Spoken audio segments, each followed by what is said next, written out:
O Jina, então a gente viu que o Buda também é chamado de... O Buda significa o desperto. Muni, ele também é chamado, ou Mahamuni, o grande Muni, o grande sábio. E também ele é chamado de Ujina, o Buda, que significa os conquistadores.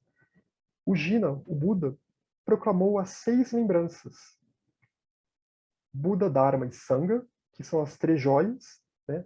Lembrando que a gente sempre toma refúgio nas 3 joias do budismo quando vai iniciar uma prática meditativa.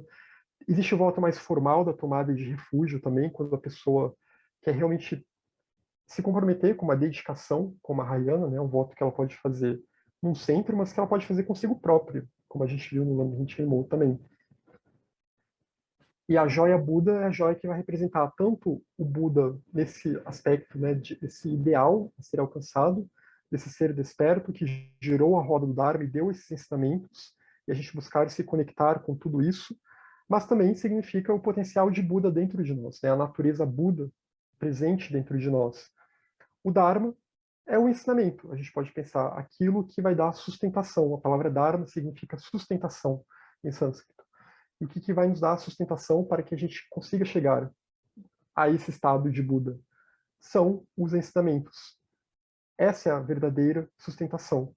E a Sangha é a comunidade, a assembleia, a fraternidade dos bodhisattvas, a fraternidade dos discípulos. Muitas vezes se confunde a Sangha, essa Sangha das 3 joias, com um grupo formal, né? Como se, por exemplo, eu falasse que nós aqui somos uma Sangha, então vamos tomar refúgio em nós mesmos. Mas a ideia não é essa. Isso há até sutras que vão falar sobre isso. O Taratantra, o Tratado Yogacara, vai falar sobre a questão da Sangha também num sentido mais profundo. Mas as Sanghas são realmente a assembleia de seres já realizados, de seres que vai incluir tanto o Buda, mas vai incluir também aqueles outros seres que já se libertaram do samsara, ainda não alcançaram esse estado último, mas atuam em prol da humanidade. Toda essa linhagem de seres elevados que são os preservadores do Dharma, seja em qual roupagem ele estiver. Seja numa roupagem budista, seja numa roupagem não budista. Mas, então, a Sangha é isso. Quando a gente tomar refúgio na Sangha, é pensar que a gente está tomando refúgio nessa fraternidade de seres iluminados. Uma Sangha dos Bodhisattvas. Uma Sangha espiritual. Então, esses são os 3 pontos, né, as chamadas 3 joias, as 3 primeiras lembranças, coisas a gente tentar cultivar na nossa mente.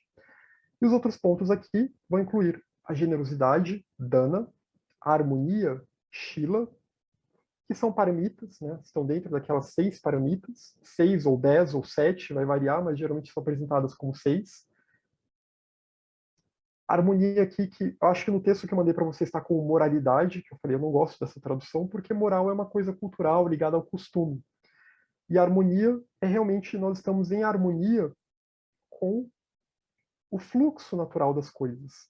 Nossa mente, fala e corpo estão em harmonia com a nossa mente mais sutil, com o que, numa linguagem indiana, é chamado de Budi, com aquela nossa mente mais intuitiva. Nós estamos em harmonia com o Dharma, com os princípios e preceitos do Dharma.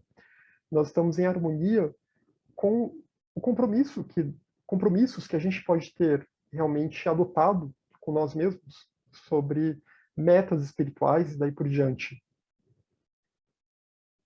E os deuses, generosidade e harmonia, e os deuses, que é uma tradução para devas, né? Às vezes, autores vão traduzir devas como anjos também, uma tradução bem mais ocidental cristã, né? E ele vai explicar mais adiante por que os lembraram dos devas. Que a gente viu bastante no Lama Rinpoche e outros textos budistas, né? A gente vê que é ideal que a gente não tente, que a gente não renasça como um deva, porque o budismo vai falar nessa possibilidade de renascer em outros reinos. O ideal é sempre renascer como humano, porque é somente nessa constituição humana, psicofísica, que é possível alcançar o estado de Buda. Mas os deuses, há muitos reinos de deuses, e em alguns desses reinos, esses devas cooperam com esses seres iluminados. Esses devas também, eles não só cooperam, como de alguma forma, dentro das possibilidades deles, também recebem ensinamentos desses seres são guiados por esses seres iluminados.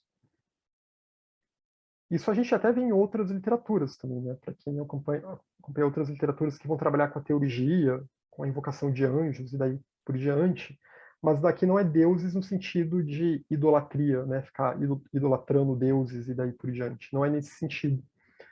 Mas é lembrar desses seres como seres mais sutis, né? E nós também tentarmos ser um pouco mais sutis e luminosos na nossa própria vida. Então, recordai cada uma de suas virtudes, recordai cada uma das virtudes de cada uma dessas 6 lembranças. Aí aqui a gente vai para o comentário do Lama Rendawa, e hoje só tem mais alguns slides, né? Então a gente vai fechar com o comentário que ele vai fazer sobre essa parte aqui, sobre o Buda, basicamente, sobre a joia Buda. Então, os Jinas, os conquistadores, são aqueles que triunfaram por completo sobre todo o mal. Isso que significa a palavra Jina. Em muitas traduções budistas vocês vão ver esse termo. Os Budas apresentados como os conquistadores, aqueles que conquistaram os inimigos. Mas aqui a gente tem que pensar que são os inimigos internos, né? São os obstáculos internos, são os nossos kleshas, as nossas perturbações mentais, a nossa ignorância e daí por diante. O Buda, voltando aqui sobre o comentário que ele fala, né, sobre das 6 lembranças, as virtudes do Buda são as seguintes. O Buda é o Bhagavan, o Senhor abençoado, é outro epíteto que a gente vai ver. Ele é aquele que alcançou esse estado, que ele se tornou esse Senhor que é pura bem-aventurança. O Tathagata, o tal qual foi, ou aquele que assim foi, ou que seguiu os passos dos predecessores. Tem várias traduções possíveis para Tathagata e nenhuma delas é muito satisfatória. Mas Tathagata é aquele que a gente tem que entender a ideia, aquele que compreendeu a realidade tal qual é, aquele que compreendeu a realidade última, que é incognoscível, que está além de qualquer verbalização. E essa realidade última é chamada de Tathata, às vezes traduzida também como talidade. Então, o Buda é alguém que compreendeu essa realidade última. De fato, né? Tem a dhinana, a gnosis, a percepção direta da realidade última tal qual ela é. Sem precisar de filtros da linguagem, sem precisar de interpretação, sem precisar de nada. Até porque nenhuma dessas outras coisas daria conta dessa realidade, porque ela está além de qualquer palavra, pensamento, ela está além do manifesto, está além do fenomênico. Ela é não fenomênica. Ela é vazia de tudo que não é a si própria. É o que outras escolas, depois a escola Jonan no Tibete, vai dizer, é o vazio de outro. E é plenitude total. O Arhat, o digno, o Buda também vai ser chamado de Arhat, por isso que eu falei que esse termo, nos inícios do budismo, ele tinha muita variação, né? Podia abarcar tanto alguém que era mais um estudioso avançado, como alguém que já estava realmente, já tinha se libertado do samsara, como um bodhisattva avançado, ou até mesmo o próprio Buda, porque a palavra significa isso, digno, esse termo que vem do jainismo. Alguém que se dignificou no caminho, se tornou digno, se tornou virtuoso. E o plenamente iluminado, ou desperto, Samyak Sambuddha, aquele que alcançou o completo despertar, Samyak Sambodhi, que alcançou realmente o estado último da senda. E por isso que tem essa compreensão, por isso virou um Tathagata, tem essa compreensão da realidade última tal qual ela é. Também chamada de Dharmata, na literatura budista. Ele é aquele dotado da sabedoria e do seu fundamento, o Sugata, o bem-aventurado. É o conhecedor do mundo, líder insuperável dos disciplináveis e mestre dos devas e homens. O Buda é chamado de Bhagavan por haver conquistado os 4 demônios. Então, ele é esse senhor abençoado, que é pura bem-aventurança, porque ele conquistou os chamados 4 demônios aqui, né, como a tradução apresenta, que seriam os 4 maras. Os 4... E maras seriam como devas pervertidos também, que são apresentados. E quais são esses 4 maras? A gente tem até essa imagem aqui que representa esses 4 maras tentando atacar o Buda e ele está aqui tranquilo. Está aqui no seu estado de completa plenitude, de completa serenidade, e completamente alheio a essa tentativa de ataque, né? Esses maras não vão conseguir penetrar, esses inimigos que os maras jogam sobre ele, não vão conseguir penetrar esse campo do Buda, nem apagar essa luz. Então, o primeiro mara que a gente vê nessa listagem dos quatro é o klesha mara, que significa as aflições mentais, os kleshas, que é apego, aversão, a ignorância, esses kleshas que vão ser vencidos ao longo do caminho, ao longo dessa senda espiritual. O outro é a morte, também é chamado de Yama, o senhor da morte, esse Mrityumara. O Buda ele é aquele que venceu a morte, porque ele não é mais obrigado a ter que renascer compulsoriamente e também já tem um controle sobre esse processo de vida e de morte. Assim como mesmo os bodhisattvas avançados já têm também essa autonomia. Então não é aquela coisa de que você não sabe quando a sua morte vai vir e você não tem mais como controlar. Eles já estão no estado em que eles já têm essa autonomia. Skandamara, a existência condicionada, o samsara. O Buda se libertou completamente do samsara. Se libertou de qualquer existência fenomênica, dual, aqui, nessa esfera que nós estamos, né, chamada esfera do reino do desejo, o Kamadatta. E Devaputramara, o senhor das paixões, que reside num dos reinos celestiais do reino do desejo. Ele venceu as paixões. Esse é o Mara que vai aparecer quando o Buda está prestes a se iluminar, e aí esse Mara ele vai oferecer as filhas dele para tentar seduzir o Buda. Esse Mara, esse Devaputra Mara, né, ele residiria na cosmologia budista, isso é um assunto que depois eu quero explorar mais. Todos esses mares aqui, eles fazem parte de reinos celestiais, né, são reinos de devas, ou reinos de deuses, porque nesses reinos haverá tanto devas mais elevados, mas haverá também devas que são, esses devas meio pervertidos, digamos assim, que são devas que estão ligados ao desejo pelas experiências sensórias, e que a maneira deles também, eles experimentam essas experiências sensórias com uma intensidade diferente da nossa. E é claro que tudo isso aqui também é uma linguagem simbólica, né? A gente não precisa levar para o literal. Esses reinos, é claro que eles podem existir, talvez não dessa forma como são descritos, mas vamos focar no simbolismo aqui. Mara, então, representa essas paixões, a paixão pelo samsara, pelas experiências do samsara, a paixão para permanecer nessa esfera de consciência, que é a esfera de consciência ligada aos desejos sensórios, aos desejos e sensações dos sentidos e da mente acoplada a esses sentidos. Então, é dito, né, sempre na história mítica do Buda, que quando ele estava prestes a se iluminar, apareceu Mara para tentar seduzi-lo. Tipo, vamos ver se esse cara realmente é tudo isso. E aí ele teria oferecido as filhas dele também. E quem são essas três filhas de Mara, que aparecem aqui na imagem, né? Elas tentando seduzir o Buda, ele lá alheio, ele lá em sua serenidade mental completa. Essas três filhas de Mara são Trishna, Tanya, que representa Tanya em Pali, Trishna em sânscrito, e é o desejo, é um anseio por essas experiências do samsara, por experiências desse eu transitório. Então, tentando convencer o Buda, mas você quer mesmo alcançar essa iluminação última? Você não quer ficar mais um pouco por aqui? E a outra filha é Rati, que significa aversão a tudo aquilo que nos afasta dessas experiências, tudo aquilo que pode ameaçar o senso de prazer que nós temos. E a outra é Raga, é o apego por essas experiências, o apego por esses objetos que nós desejamos, por essas experiências que nos causam anseio. Então essas são as três filhas de Mara, que são também, estão ligadas, são os kleshas dentro de nós. Krishna, no budismo Theravada, é inclusive identificado como a causa do samsara. Mahayana vai dizer que não é bem o desejo que causa o samsara, que causa o aprisionamento ao samsara. É a ignorância, e da ignorância vem esse desejo de reforçar ainda mais essa experiência ignorante do mundo, essa experiência de separatividade, a experiência de... É como se a gente está viciado nessa separatividade, que é sempre reforçar esse senso, né, de autoafirmação do eu. Então, nós temos esses três kleshas aqui, e o Buda, né, já estava nesse estado último, completamente alheio, não causou nenhum arranhão essa tentativa de seduzi-lo, de tentar fazê-lo desistir da iluminação última. Então, Já estou quase terminando aqui, acho que faltam só mais alguns slides.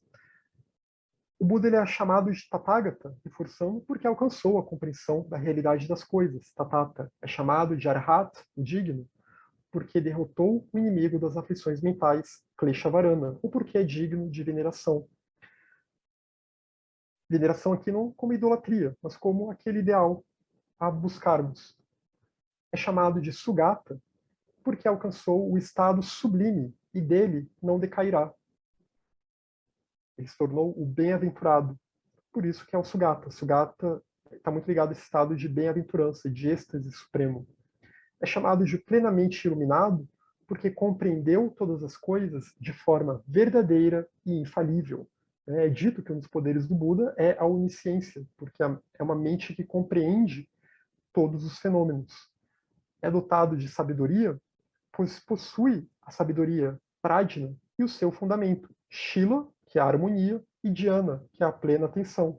Sem uma harmonia de pensamento, palavra e ação, né, uma coerência com o Dharma, com as virtudes, com a busca espiritual, a mente ela não vai ter a estabilidade, ela não vai conseguir ter a estabilidade da plena atenção, de Dhyana. E sem isso, ela não vai conseguir realmente se aprofundar na investigação da realidade e superar o senso de separatividade, que é a sabedoria, que é a prajna. Lembra que esses são os três, aquele treinamento tríplice, que Tsongkhapa também enfatiza no Lamrim é o treinamento em Shila, a harmonia, o treinamento em Dhyana, a plena atenção, e o treinamento na sabedoria, Prajna. E lembrando que Shila pode ser traduzido como ética também, mas pensando em ética aqui como algo universal, como esse alinhamento nosso com aquilo que sustenta o que há de mais sutil em nós, com aquilo que sustenta a nossa mente mais sutil, essa mente luminosa, de clara luz dentro de nós, que é o Dharma, que é uma vida harmonizado com a interdependência, uma vida realmente em que nós causamos o mínimo de dano possível a nós mesmos e aos outros seres. Ele é chamado de conhecedor do mundo, porque ao compreender o mecanismo do surgimento dependente, conhece com exatidão o mundo dos seres vivos. E ao entender a origem da Terra, das montanhas e assim por diante, ao conhecer todas as regiões, suas dimensões, etc., ele conhece com exatidão o mundo físico externo. Então não há nenhum fenômeno, exatamente porque ele alcançou a compreensão total da natureza do mundo fenomênico, não há nenhum fenômeno que o Buda desconheça, porque ele consegue ver todas as operações, toda a rede de causalidade que faz com que um determinado fenômeno surja, desapareça e daí por diante. Porque o Buda vê todo o karma, né? É dito que um dos poderes do Buda é conseguir ver toda a rede kármica, por isso também que ele se lembra de todas as suas vidas passadas, até de eras anteriores, kalpas anteriores, e também consegue ver as vidas passadas de todos os seres. O Senhor Buda atrela o caminho dos Aryas, o caminho dos nobres, os bodhisattvas avançados, que já alcançaram a libertação do samsara, ele atrela o caminho dos nobres, dos Aryas, os discípulos dignos de serem atrelados, aqueles discípulos que se dignificaram, que se tornaram arhats no caminho, que se esforçaram para isso, e que buscam esse ensinamento que o Buda apresentou ao mundo. Ele coíbe os poucos que, uma vez atrelados, agem de modo contrário ao Dharma sagrado. Nada pode destruir o Dharma, de fato. Um ser mal intencionado, ele pode distorcer o ensinamento, né, pode desencaminhar muitas pessoas, mas quem vai se destruir é ele. O Dharma eterno, ele vai continuar existindo enquanto estivermos nesse kalpa, nessa era, e alguma roupagem o Dharma vai continuar a existir. O Buda devolve ao caminho verdadeiro aqueles que se desviaram para um caminho errado, como eu tinha falado da questão das visões errôneas. Incentiva com o ferrão do esforço tenaz de Virya aqueles que são indolentes. Então, com essa energia que a gente percebe nos textos, a gente buscar desenvolver essa energia dentro de nós, essa reta energia, que é como esse ferrão do esforço tenaz. E nós, então, seguimos nesse caminho desse esforço, que aqui não é um esforço no sentido de tensão, mas é um esforço entusiástico. É uma reta energia realmente virtuosa, em que a gente não fica desviando totalmente a nossa energia, a nossa atenção para outras coisas, e consegue se dedicar a esse caminho, a esse estudo, a essas práticas. É o líder insuperável dos disciplináveis, daqueles que buscam o caminho, que estão buscando se disciplinarem na senda espiritual, na senda do Dharma.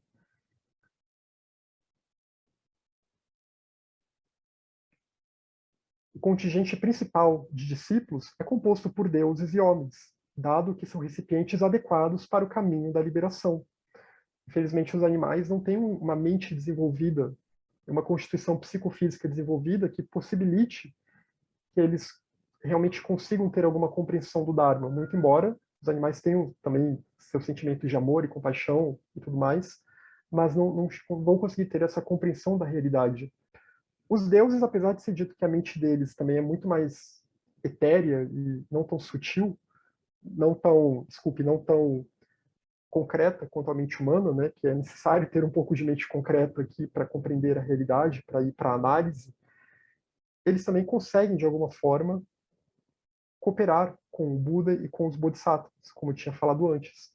Então, os devas e os humanos são esses recipientes adequados, esses discípulos adequados para os Budas e Bodhisattvas, e aqueles que vão ser os ajudantes também dos Budas e Bodhisattvas em seu trabalho.